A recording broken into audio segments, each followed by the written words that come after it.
پہلا سوال اس سے کیا کریں گے؟ من ربک، تیرا رب کون ہے؟ دوسرا سوال اس سے کیا کریں گے؟ من نبیک، تیرا نبی کون ہے؟ تیسرا سوال اس سے کیا ہوگا؟ ما دینک، تیرا دین کیا ہے؟ اب آج اگر دنیا میں ہم سے کوئی یہ سوال پوچھے تو ہمیں اپیرنٹلی لگتا ہے کہ وہ ان کے بہت آسان جواب ہیں۔ کوئی ہم سے پوچھے تمہارا رب کون ہے تو ہم کہہ دیں گے ربی اللہ، میرا رب اللہ ہے۔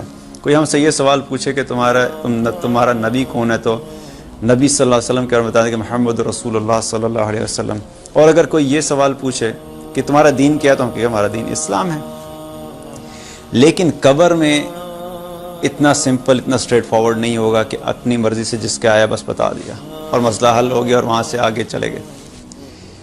قبر میں وہی شخص ان 3 سوالوں کے جواب دے سکے گا جس نے اپنی زندگی اللہ کو رب مان کے گزاری ہوگی، جس نے اپنی زندگی نبی صلی اللہ علیہ وسلم کو اللہ کا رسول مان کے ان کی زندگی کے مطابق اپنی زندگی بسر کی ہو، جس نے اپنی زندگی اسلام کو، اپنے دین کو اپنی زندگی میں پرائرٹی دے کے اس دین کے مطابق اپنی زندگی کو بسر کیا ہوگا۔ اب اگر یہ کام نہیں کیے ہوئے تو کیسے ہم ایکسپیکٹ کر سکتے ہیں کہ ان 3 سوالوں کا جواب ہم آرام سے دے دیں گے؟ جب یہ احوال نبی صلی اللہ علیہ وسلم نے صحابہ کے سامنے بیان فرمائے کہ یہ اس طرح سے تمہارے ساتھ منکر نکیر آئیں گے قبر میں، تو صحابہ گھبرا گیا۔ انہوں نے کہا یا رسول اللہ، یہ اتنا مشکل مرحلہ ہے، اس کو ہم کیسے فیس کریں گے؟ ہم لوگ کیسے ان سوالوں کے جواب دے سکیں گے؟ تو نبی صلی اللہ علیہ وسلم نے قرآن کی آیت ان کو تلاوت کر کے فرمائی، یثبت اللہ الذین آمنوا بالقول الثابت فی الحیات الدنیا وفی الآخرہ۔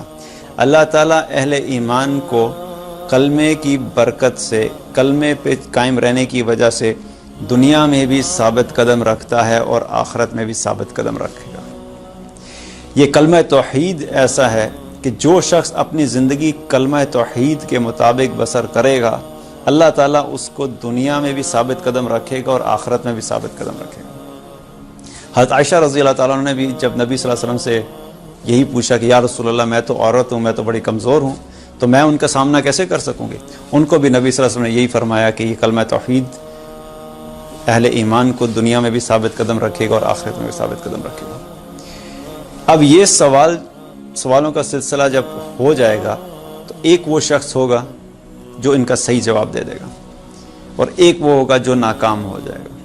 جو شخص صحیح جواب دے دے گا، منکر نکیر اس سے چوتھا سوال بھی کریں گے۔ چوتھا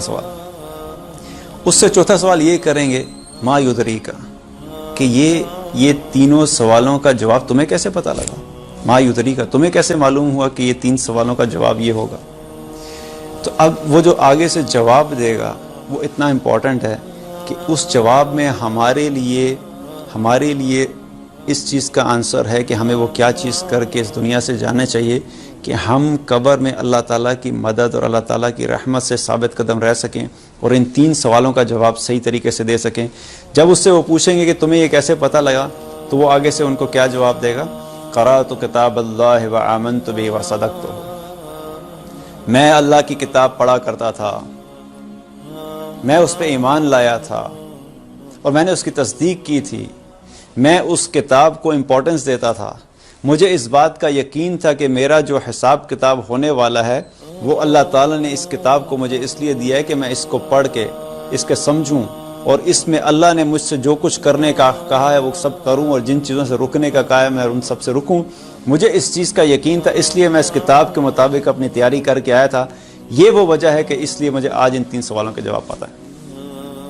اس میں کوئی شک نہیں کہ جب تک اللہ کی رحمت کسی انسان کے ساتھ نہیں ہوگی اس کا کوئی جواب نہیں دیتا۔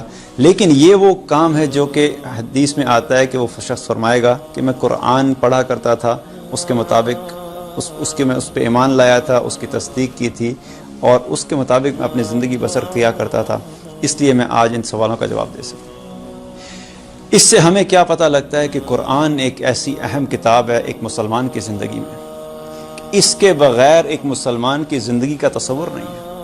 دس is like an oxygen to us, کہ جس طرح آکسیجن کے بغیر زندگی کا تصور نہیں، اس طرح قرآن کے بغیر ایک مسلمان کی زندگی کا کوئی تصور نہیں ہے۔ آج ہمارا ایٹیچیوڈ ٹورڈز قرآن کیا ہے؟ آج ہم قرآن کو کتنا سیریس لیتے ہیں؟ ہم دنیا کی تمام کتابیں پڑھتے ہیں، by the time we are done with our masters MBA جب ہم کر چکے ہوتے ہیں تو 100 سے زیادہ کتابیں پڑھ چکے ہوتے ہیں، 100 سے زیادہ کتابیں پڑھ چکے ہیں. پھر MBA کر کے آج کل تو MBA کو بھی کوئی نہیں پوچھتا، تو MBA کے بعد ہمیں شوق ہوتا ہے کہ ہم نے MS کرنا ہے. پھر ہم MS کرتے ہیں تو 100 کے بعد اور کتابیں شروع ہو جاتی ہیں. پھر اس پہ بھی تسلی نہیں ہوتی. پھر آپ کہتے ہیں ہم نے PhD کرنا ہے، پھر PhD کرتے ہیں، اس پہ اور کتابیں شروع ہو جاتی ہیں. پھر ڈبل PhD کرنا ہے. یہ ساری چیزیں میں یہ نہیں کہہ رہا کہ دنیا کی تعلیم حاصل کرنا کوئی غلط بات ہے. The point which I am trying to make is کہ ان چیزوں کے اوپر تو ہم اپنی زندگی میں فل ڈیڈیکیشن کے ساتھ 100 سے زیادہ کتابیں سیکھنے کے لیے تیار ہیں.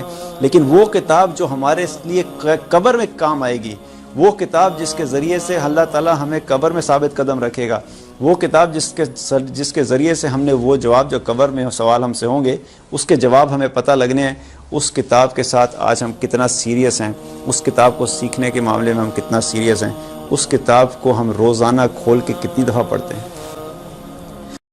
دین کی بات پھیلانا صدقہ جاریہ ہے. ثواب کی نیت سے ویڈیو کو شیئر ضرور کیجیے. جزاک اللہ.